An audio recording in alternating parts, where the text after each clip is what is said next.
Hello people, I'm Tommy, and I've been doing a little math recently, and I've come to a shocking conclusion about my video game collection, which means it's time to make a serious change about my lifestyle. See, for every one game that I've played, I have at least 4 more that I haven't even touched, and I can't have these unplayed games filling up my shelf space.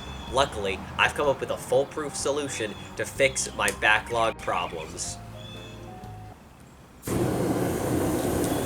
Okay, that could have gone a little better, but there truly is just too many games out there to play, and that's why I need to find out what the best games on each console are. A video game console is a powerful thing, being able to give you multiple forms of entertainment that'll last a lifetime. But what truly is the crown jewel on each console, and do I agree with that sentiment?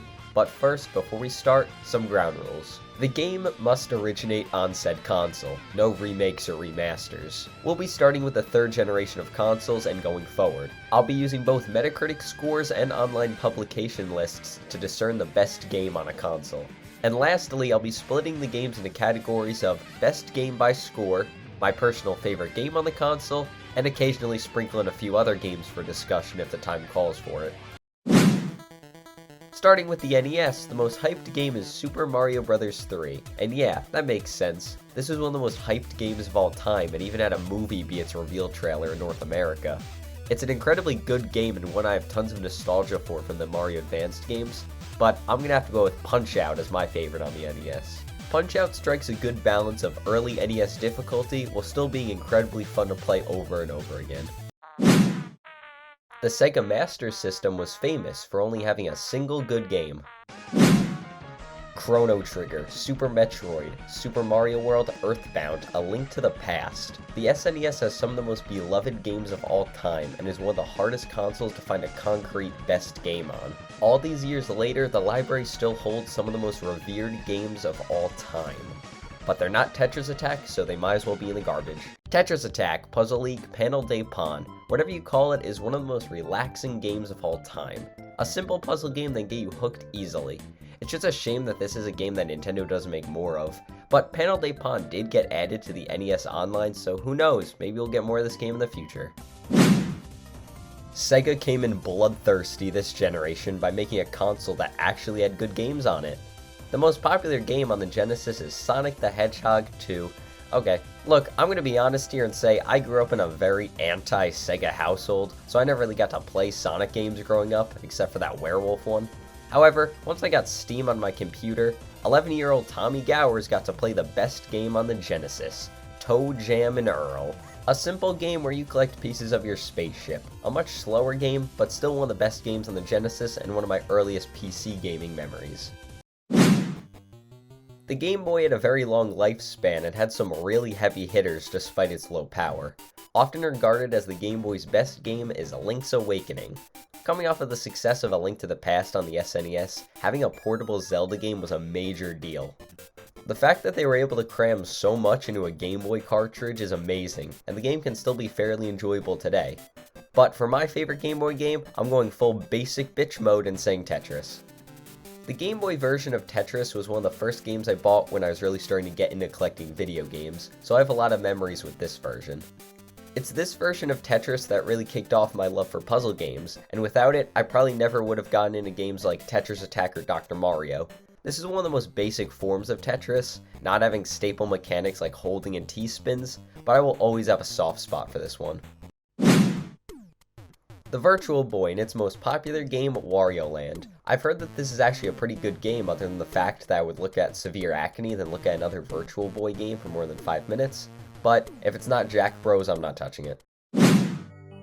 With the topic of best video game of all time, the N64 has one game that's constantly brought up in discussion, that being the most popular game on the console, The Legend of Zelda: Ocarina of Time. Often considered the single greatest video game ever made. I like South Park more. It might just be due to the fact that I got this game when I was really into watching the show, because other than that, I really can't think of any other reason. It's a first-person shooter on the N64, where you use a controller that looks like 3 bananas taped to a stick of deodorant. This is one of my guilty pleasure games, one that many understandably don't like, but I like to go back to every now and then. The Game Boy Color's most popular game is Link's Awakening DX, which is the first game to break the no remaster remakes rule, which means a Zelda game is not going to be the best game on the Color. No, that recognition goes to Zelda Oracle of Fuck. So this game does the whole two versions released at the same time thing, but unlike a certain franchise that does the same thing, these games are actually unique. Oracle of Ages is a more puzzle-heavy experience, while Oracle of Seasons is more action-based. It's really interesting that they went about it this way, and you can even connect both games using the link cable. In terms of my favorite Game Boy Color game, I'm gonna have to go with Shantae. Such a fun little adventure for the Color, and was one of the last games developed for the console. It's got a lot packed into it, and its port on the Switch is a great way to get into the earlier games in the series. The Sega Saturn, home to many classics such as Panzer Dragoon Saga, The House of the Dead, and Nights into Dreams. Now, the Saturn is a console that I have never played, so eeny, meeny, miny, The House of the Dead wins. Sony's introduction to the video game industry came in with a bang with some heavy-hitting titles like Spyro the Dragon, Crash Bandicoot, and its highest-rated game, Tony Hawk's Pro Skater 2. Tony Hawk games definitely have their charm, but I can't really get into them for more than 15 minutes without putting it down. But you know what game does hold my attention for more than 15 minutes? Spider. A game where you play as a cybernetic spider holding a knife and gun. You're not supposed to judge a book by its cover, but when that cover has a spider holding a firearm, how can you resist? Even being Mr. Bronze Medal, the GameCube still had some very quality titles. The Metroid series made quite the comeback after not having a game on the N64, and the release of Metroid Prime was quite the controversial one.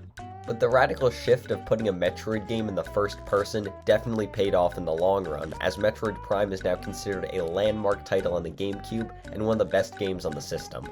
As for my opinion, although Metroid Prime is an incredible game, my favorite GameCube game has to be SpongeBob SquarePants Battle for Bikini Bottom. I loved this game. You give this game to any SpongeBob fan and they will have a good time with it, and it is easily one of the best licensed games ever made. On the Game Boy Advance, the highest rated game is once again Tony Hawk's Pro Skater 2. I get that Tony Hawk games have their appeal, but really? I can see why the console games were beloved, but going back to the handheld releases of Tony Hawk games, I really do not see it. And that opinion is similar to the highest rated exclusive on the GBA, Mario Kart Super Circuit. It's a fine game, but not one that I see anyone go back to and say, yeah, that is the best game on the Advance. My favorite game on the GBA is the anti-Tony Hawk, also known as Pokémon Pinball. It's a Pokemon game that actually makes you want to catch them all, and you also get to play pinball while doing it. Or is your pinball game Tony Hawk? The final console of the company I don't care about, with its highest rated game, Soul Calibur. Now, I'm not the biggest fighting game fan, very rarely has a fighting game grabbed my attention. It's an enjoyable game no doubt, but just couldn't keep me entertained for long. And Sega knew this, and so the game never got a console variation, while the true king of the Dreamcast, Seaman, did. You know, the decline of society can really be seen because we've gotten 6 main series Soul Calibur games, compared to only getting 1 Seaman game, and another that never even got localized. Fuck you, Sony. Pro Skater 3 is not the best PlayStation 2 game, San Andreas is better. If I see another Tony Hawk game, good God. The original Xbox came in big with its top-rated game on day 1, Halo Combat Evolved. Your ship gets attacked, you discover a ring in space, you shoot aliens, and there's a really good story in there too. This would be the game that would kick off one of the most beloved first-person shooter franchises of all time, and it demands respect for that alone. But for my money, I'm gonna have to go with the original Star Wars Battlefront 2. This game was everything I wanted out of a Star Wars game when I was a kid. It had ground battles, space battles, you got to play as a Jawa fighting Tusken Raiders and Mos Eisley. Absolutely stellar. It's Super Mario Galaxy. Like, it's not even a competition, it's Super Mario Galaxy. There's not a single game that left a bigger impact on me as a person than Galaxy. You could be in a haunted mansion, then jump over to a world made of toys, then a tropical beach, and while you're doing that, your ears will be in a state of absolute euphoria because you'll be listening to one of the greatest video game soundtracks of all time. No matter where you are in the game, either that be somber or intense, relaxing or anxious, this game never fails to put a smile on my face. This game deserves its place as one of the best Wii games, and it deserves its place as one of the best games ever made. An absolute masterpiece. The Nintendo DS's highest rated game is Grand Theft Auto Chinatown Wars. This game brings the Grand Theft Auto series back to its roots with a top-down angle. This was a game I played tons of as a kid on my iPod, and was the only GTA game on the App Store that wasn't a steaming pile of shit. However, I gotta go with Pokémon Conquest. This is one of the most underrated games of all time, a fusion of the Pokémon and Nobunaga's Ambition series of games. Whenever I replay this game, I end up playing it for like a month straight. There's no other game I find more replayable. If you're a strategy game fan, I cannot recommend this game enough. The Grand Theft Auto series wins again with GTA 4, a game that I like because it's my favorite GTA to rack up a star count on and survive in, but to me fails in almost every other way. I really don't care for the story in this one, and the absolute abhorrent driving mechanics are only like the second worst decision in human history. But in terms of exclusives, the highest rated game is Uncharted 2 Among Thieves. I've heard a lot of great things about this game, and while I've played the first Uncharted, I've yet to get into the second one. This is a game I really want to get into and look forward to playing in the future. But now, it's time for me to defend a game that seems to get some hate I find unwarranted. Modern Warfare 3 is my favorite Call of Duty, and I'm sure my face is on someone's dartboard for that sentiment. MW3 is a good game, and I get that many see it as a shameless carbon copy of MW2, but they're only like 66% right.